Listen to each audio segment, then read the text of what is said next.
وعنت الوجوہ للحی القیوم وقد خاب من حمل ظلما۔ قیامت کا تذکرہ ہو رہا ہے۔ بہت ساری باتیں اور مضامین قیامت کے بارے میں گزشتہ آیات میں بیان ہو چکے ہیں۔ آج کی آیت کا جو مضمون ہے اس کا خلاصہ یہ ہے کہ قیامت والے دن جو پھنس گیا تو سوائے ایمان اور نیک اعمال کے کوئی چیز قیامت والے دن کام نہیں آئے گی۔ دنیا میں مجرم کو بچانے کی اور چھڑانے کی جتنی تدبیریں ہیں اور جتنی صورتیں ہیں وہ قیامت والے دن ناکام ہیں۔ سورہ بقرہ میں اللہ پاک کا ارشاد ہے وَاتَّقُوا يَوْمًا لَا تَجْزِي نَفْسٌ عَن نَفْسٍ شَيْئًا وَلَا يُقْبَلُ مِنْهَا عَدْلٌ وَلَا يُؤْخَذُ مِنْهَا عَدْلٌ وَلَا تَنْفَعُهَا شَفَاعَةٌ وَلَا هُمْ يُنصَرُونَ۔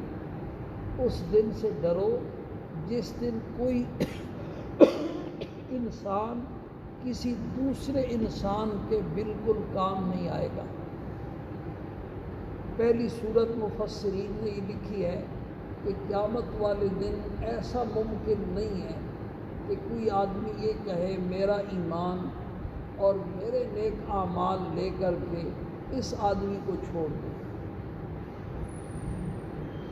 مجھے جو کچھ بھی کہتے ہو کر لے، لیکن میرے ایمان کے بدلے میں، میرے نیک اعمال کے بدلے میں اس کی جان چھوڑ دو۔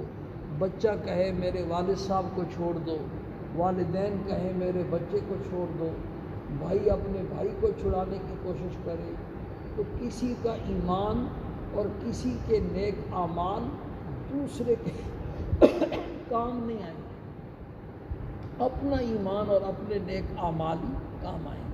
کوئی کہے میں نے بڑے نوافل پڑھے تھے اور بڑی نمازیں پڑھی تھی، میرے پاس نوافل کا بڑا ذخیرہ ہے اور صدقہ خیرات میں نے بہت زیادہ کیا تھا، میرے پاس صدقے خیرات کا ذخیرہ ہے، حج عمرے میں نے بڑے کیے تھے، میرے پاس ان کا ذخیرہ ہے، ان میں سے کچھ لے لو اور اس بیچارے کی جان چھوڑ دو۔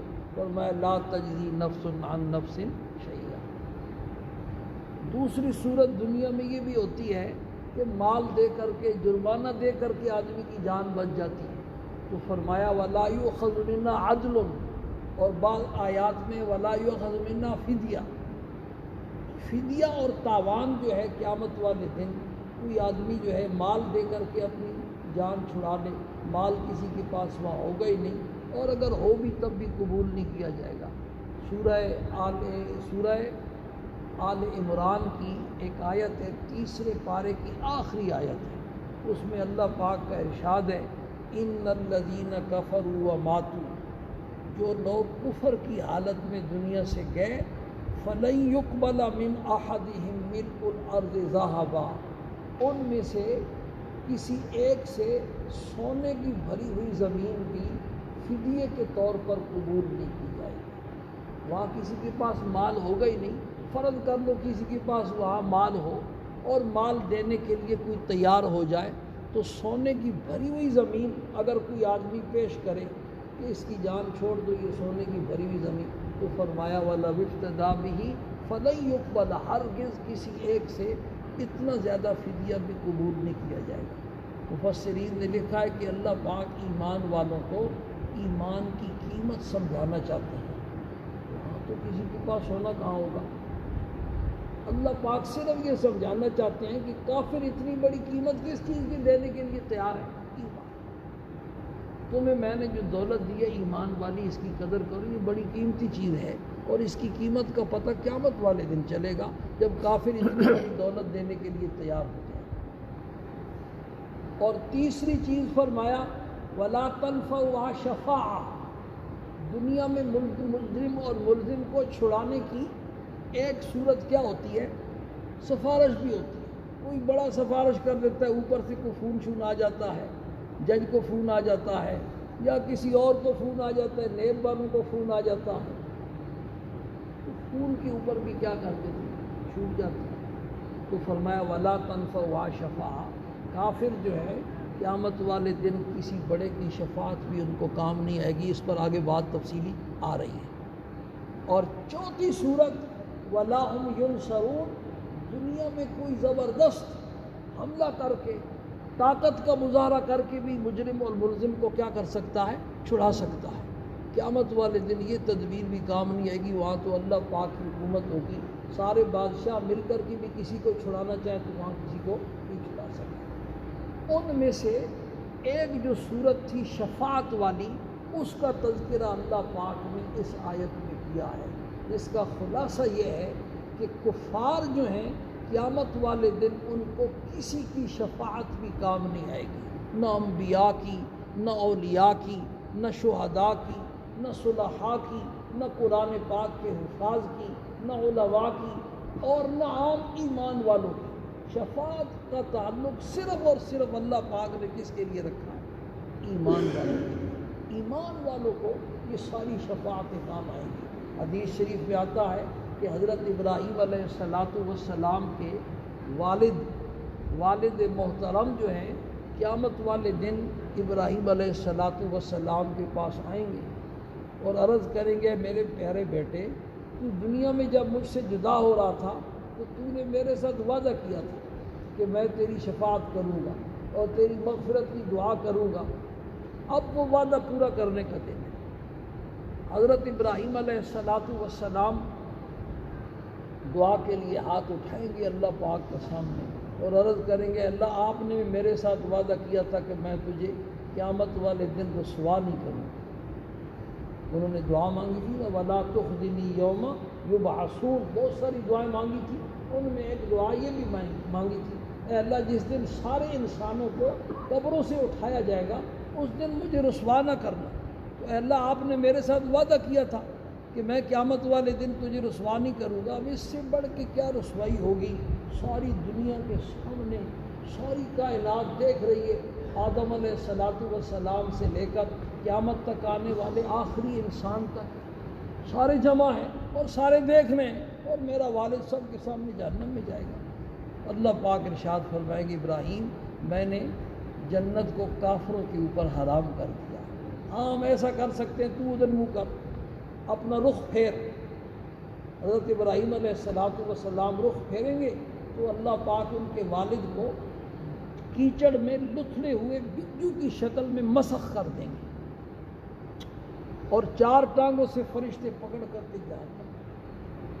تو کافر کو حضرت ابراہیم علیہ السلام جد الانبیاء ہے، 4000 نبی ان کے خاندان میں اللہ پاک نے پیدا فرمائے، جب ایسے آدمی کی شفاعت کام نہیں آئی تو اور کسی کے کیا کام آ سکتا؟ حضرت عباس رضی اللہ تعالی عنہ نے، حضرت عباس بھی آپ صلی اللہ علیہ وسلم کے حقیقی چچا تھے، اور ابو طالب جو تھے وہ بھی آپ کے حقیقی چچا تھے۔ حضرت عباس کو اللہ پاک نے ایمان کی دولت عطا فرمائی، حضرت حمزہ کو ایمان کی دولت عطا فرمائی، لیکن ابو طالب ابو لہب یہ معروف تھے۔ تو حضرت عباس نے ایک دن آپ صلی اللہ علیہ وسلم سے پوچھا کہ اللہ کے پیغمبر ابو طالب نے آپ کی پرورش کی، آپ کی بڑی مدد، آپ کے لیے لڑتے تھے، جھگڑتے تھے، جان مال سے آپ کی خدمت کی، تو کیا آپ کی شفاعت ان کے کام آئے گی؟ تو آپ صلی اللہ علیہ وسلم نے ارشاد فرمایا کہ اگر میں نہ ہوتا تو وہ جہنم کی بالکل نچلے سے تہہ میں ہوتا، سر سے لے کر کے پاؤں تک۔ میری وجہ سے اللہ پاک ان کے ساتھ یہ نرمی فرمائیں گے کہ صرف جو ہے نا ان کو جہنم کے 2 جوتے پہنائے جائیں اور صرف یہ ٹخنوں تک جہنم میں ہوں گے، لیکن ان 2 جوتوں کی وجہ سے ان کا دماغ ایسے کھولے گا جیسے ہنڈیا کو چولہے کیوں چڑھا دیا جائے۔ تو ابو طالب کو آپ صلی اللہ علیہ وسلم کی شفاعت کا ابو لہب کے بارے میں بخاری شریف کی حدیث میں آتا ہے کہ کسی نے ابو لہب کو خواب میں دیکھا اور پوچھا بھی کیا بنی؟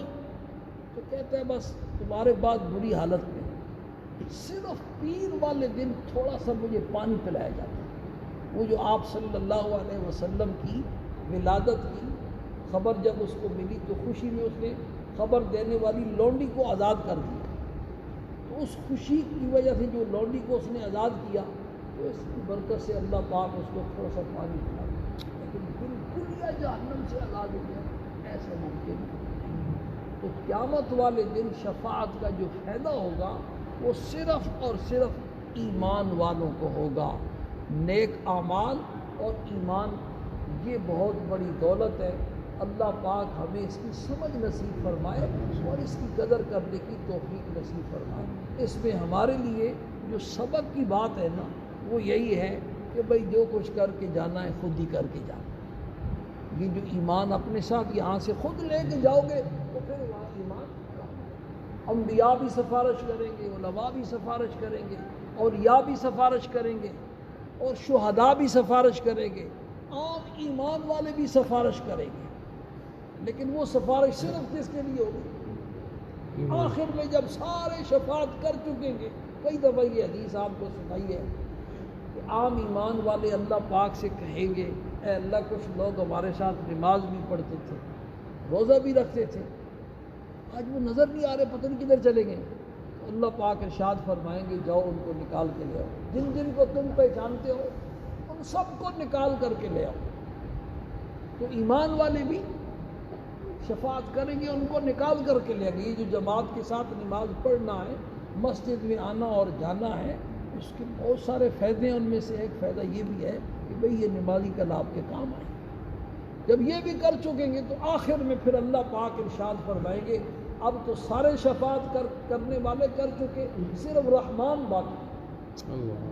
اللہ پاک اپنی رحمت کی 3 لپیں یوں جہنمیوں کو جہنم سے بھر کے باہر نکالیں گے۔ حدیث شریف میں آتا ہے یہ وہ ایمان والے ہوں گے کہ جن کو فرشتے بھی نہیں پہچانتے ہوں، یعنی ایسا ایمان چھپا ہوا تھا ان کے دل میں، کوئی ظاہری علامت ہی نہیں تھی، عام ایمان والے بھی نہیں پہچانتے تھے، فرشتے بھی نہیں پہچانتے تھے، ان کی کوئی بھی شفا، صرف اللہ پاک کو پتہ تھا کہ ان کے دل میں ایمان ہے۔ تو اب اللہ پاک کی جو لپ ہے کتنی بڑی ہوگی جیسی اس کی احسان ہے، اور کتنے پھر وہ نکلیں گے، لاکھوں کروڑوں ایسے نکلیں گے، جل کر کے کوئلہ ہو چکے ہوں گے۔ جنت کے دروازے پر ایک نہر ہے، اس نہر میں ان کو غوطہ دیا جائے گا، نہلایا جائے گا، اور ان کے جسم پھر تر و تازہ ہو جائے گا، اور ان کی پیشانیوں پر لکھا ہوگا عتقاء الرحمن، یہ رحمان کے آزاد کردہ ہوگا وہ آخر۔ تو شفاعت کام آئے گی، لیکن اس کے لیے ایمان کیا ہے، بنیادی چیز ہے، اور اللہ پاک ہمیں اس کی قدر کرنے کی توفیق نصیب فرمائے۔ یومئذ لا تنفع الشفاعۃ الا من اذن له الرحمن، اس دن شفاعت نہیں نفع دے گی مگر اسی کو جس کے لیے اجازت دے گا رحمان، اور رحمان کس کے لیے اجازت دے گا؟ ایمان والوں۔ لیکن وہی بات ہے جو جمعے کا ہمارا مضمون چل رہا ہے کہ بھئی ایمان ایک نمبر، اس کے لیے بنیادی شرط کیا ہے؟ ایمان ایک نمبر ہو، 2 نمبر ایمان ہو، ایسا ایمان ہو کہ اللہ اور اس کے پیغمبر کے کاغذوں میں کیا ہے؟ ایمان۔ دنیا میں اس وقت بھی کروڑوں لوگ ایسے ہیں جو اپنے آپ کو مسلمان کہتے ہیں، دنیا والے ان کو مسلمان سمجھتے ہیں اور ان کے ساتھ مسلمانوں والا معاملہ کرتے ہیں، حکومت کے کاغذات میں ان کو مسلمان لکھا اور پڑھا جاتا ہے، لیکن قرآن و حدیث کے جو ماہر علماء ہیں ان سب کا اتفاق ہے کہ وہ پکے کافر ہیں، ان کا ایمان سے کوئی تعلق نہیں۔ اس کے لیے بنیادی شرط کیا ہے کہ ایمان کیا ہو؟ ایک نمبر ہو، اور پھر اس کے ساتھ اس کی حفاظت کر کے قبر اور آخرت تک، موت تک پہنچانے میں اس کو کیا ہو جائے؟ کامیاب ہو جائے۔ ایمان ایک نمبر نہ ہوا تب بھی کام نہ بنا، اور اگر ایمان ایک نمبر تھا لیکن خدا نخواستہ موت سے پہلے گمراہ ہو گیا، پٹڑی سے اتر گیا، ایمان والی دولت شیطان نے چھین لی، تو پھر بھی کام نہ۔ اللہ پاک ہم سب کو اس کی سمجھ نصیب فرمائے، اور یہ جو دولت اللہ پاک نے مفت میں ہمیں عطا فرمائی ہے اس کی قدر کرنے کی توفیق نصیب فرمائے۔ اگلی آیت کا مضمون لمبا ہے، وہ انشاءاللہ کل۔ آج کا مسئلہ یہ ہے کہ سجدے کا جو مسنون طریقہ ہے اس میں یہ جو پاؤں رکھے جاتے ہیں نا، پاؤں کے اوپر، پنجوں کے اوپر زور دے کر اپنی انگلیوں کا رخ قبلے کی طرف کرنے کی کوشش کرے. نوجوان آدمی، صحت مند آدمی، اس کے لیے سنت یہ ہے کہ پاؤں کی انگلیوں کا رخ بھی زور دے کر دبا کر کے ایسے ان کا رخ قبلے کی طرف کرنے کی کوشش کرے. بوڑھے آدمی جو ہوتے ہیں نا، میرے اپنے پاؤں ایسے ہیں، ان کی انگلیوں سے ہلکی ہلکی جان نکل جاتی ہے. سب سے پہلے جان نکلے گی بھی پاؤں سے، تو ہلکی ہلکی جان نکل جاتی ہے، انگلیاں نیم مردہ ہو جاتی ہیں، پاؤں بھاری ہو جاتے ہیں، پنجوں میں جو ہے نا تھوڑی سی سختی پیدا ہو جاتی ہے. ان کے لیے تھوڑی سی مشکلات ہوتی ہیں. تو معذور تو پھر معذور ہے. یہ عام آدمی جو صحت مند ہے، اور بعض ماشاءاللہ بڑھاپے میں بھی صحت مند ہے، تو بھارت جو صحت مند ہیں، سجدے کا مصنوع کا یہ ہے کہ پاؤں کے پنجے پر تھوڑا سا زور دیں، اور زور دے کر کی ساری انگلیوں کا رخ کدھر کریں؟ قبلے کی طرف کرنے کی کوشش کریں. اللہ پاک عمل